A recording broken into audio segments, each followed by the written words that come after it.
Hello student, good evening. मैं doctor Surendra Kumar. आज हम लोग इग्नू द्वारा आयोजित परीक्षा अगस्त 2021 पर चर्चा करेंगे। इसके अंतर्गत हम लोग ये देखेंगे कि एमपीएसई 6 जिसके अंतर्गत शांति और संघर्ष अध्ययन पढ़ना है, इससे कौन कौन से अति महत्वपूर्ण प्रश्न बनते हैं, इस पर आज हम लोग चर्चा करेंगे।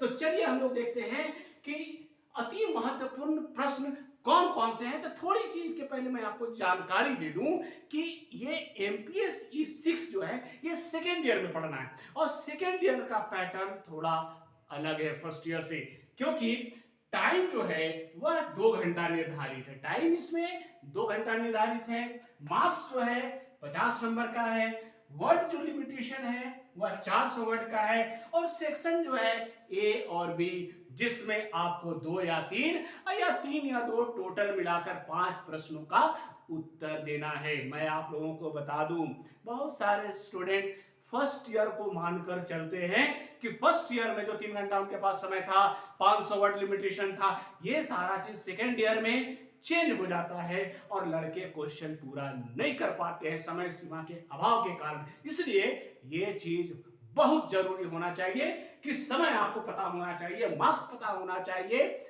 सेक्शन पता होना चाहिए, वर्ड लिमिटेशन पता होना चाहिए। तो चलिए हम लोग अब देखते हैं कि कौन कौन से अति महत्वपूर्ण प्रश्न जो एमपीएससी 6 में बनते हैं, उस पर आज हम लोग चर्चा करते हैं। तो चलिए कॉपी और पेन निकालिए और नोट कीजिए कि अगस्त माह में जो परीक्षा हो रही है उससे कौन कौन से प्रश्न आएंगे। तो पहला जो प्रश्न है कि अहिंसा का विशेष संदर्भ देते हुए शांति के प्रति गांधी के दृष्टिकोण का वर्णन करें। फिर मैं एक बार प्रश्न को दोहराता हूं कि अहिंसा का विशेष संदर्भ देते हुए शांति के प्रति गांधी के दृष्टिकोण का वर्णन करें। ठीक है, चलिए दूसरा जो प्रश्न है, विवाद निपटाने के लिए विश्व व्यापार संगठन विवाद निपटाने के लिए विश्व व्यापार संगठन के द्वारा अपनाए गए तरीकों का वर्णन करें। फिर मैं एक बार प्रश्न को दोहराता हूं कि विवाद निपटाने के लिए विश्व व्यापार संगठन, वर्ल्ड ट्रेड ऑर्गेनाइजेशन के द्वारा अपनाए गए तरीके का वर्णन करें। ठीक है, अब नेक्स्ट जो प्रश्न है कि आपके विचार में मानव सुरक्षा के समक्ष क्या चुनौतियां हैं। फिर मैं प्रश्न को दोहराता हूं कि आपके विचार में मानव सुरक्षा के समक्ष क्या चुनौतियां हैं। ठीक है, अब आइए नेक्स्ट जो प्रश्न है, न्याय के अंतरराष्ट्रीय कोर्ट की भूमिका और कार्यों का मूल्यांकन करें। ठीक है, फिर मैं प्रश्न को दोहराता हूं, न्याय के अंतरराष्ट्रीय कोर्ट की भूमिका और कार्यों का मूल्यांकन करें। ठीक है, अब आइए नेक्स्ट जो प्रश्न है, आपकी दृष्टि पर्यावरण सुरक्षा के समक्ष क्या खतरे हैं। आपकी दृष्टि में पर्यावरण सुरक्षा के समक्ष क्या खतरे हैं, व्याख्या करें। ठीक है, अब आइए नेक्स्ट जो प्रश्न है कि शांति आंदोलनों के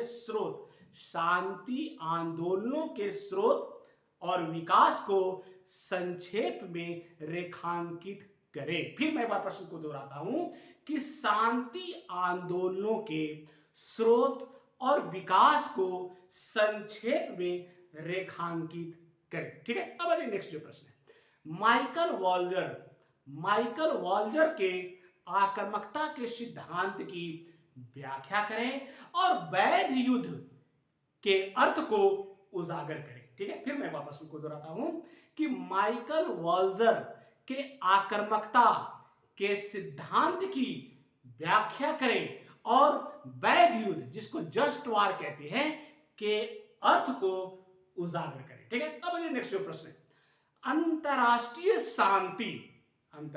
शांति और सुरक्षा को कायम रखने के संदर्भ में संयुक्त राष्ट्र सुरक्षा परिषद की शक्तियों को संक्षेप में रेखांकित करें। फिर मैं प्रश्न को दोहराता हूं, नोट करिए, अंतरराष्ट्रीय शांति और सुरक्षा को कायम रखने के संदर्भ में संयुक्त राष्ट्र सुरक्षा परिषद की शक्तियों को संक्षेप में रेखांकित करें। ठीक है, अब आ जाइए नेक्स्ट जो प्रश्न है, प्रॉक्सी युद्ध।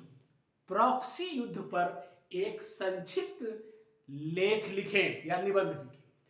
प्रॉक्सी युद्ध, प्रॉक्सी युद्ध पर एक संक्षिप्त लेख लिखे या निबंध लिखे। ठीक है, या आ गई नेक्स्ट जो प्रश्न है कि द्वंद्व नियंत्रण, द्वंद्व नियंत्रण और समाधान में नागरिक समाज की भूमिका की चर्चा करें। फिर एक बार प्रश्न को मैं दोहराता हूं कि द्वंद्व नियंत्रण और समाधान में नागरिक समाज की भूमिका की चर्चा करें। ठीक है, अब नेक्स्ट जो प्रश्न है, शांति की अवधारणा की व्याख्या कीजिए। शांति की अवधारणा की व्याख्या कीजिए और प्रत्यक्ष और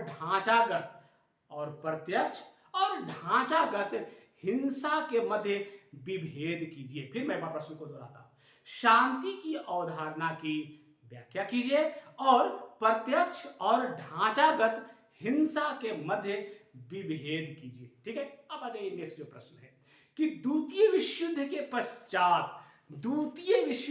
पश्चात शांति आंदोलन की प्रकृति और लक्षणों का परीक्षण करें। फिर मैं प्रश्न को दोहराता हूं, द्वितीय विश्व युद्ध के पश्चात शांति आंदोलनों की प्रकृति और लक्षणों का परीक्षण करें। ठीक है, अब नेक्स्ट जो प्रश्न है, युद्ध के यथार्थवादी विचार की व्याख्या करें। फिर मैं एक बार प्रश्न को दोहराता हूं, युद्ध के यथार्थवादी विचार की व्याख्या करें। ठीक है, अब नेक्स्ट जो प्रश्न है, शांति के नियंत्रण के रूप में, शांति के यंत्र के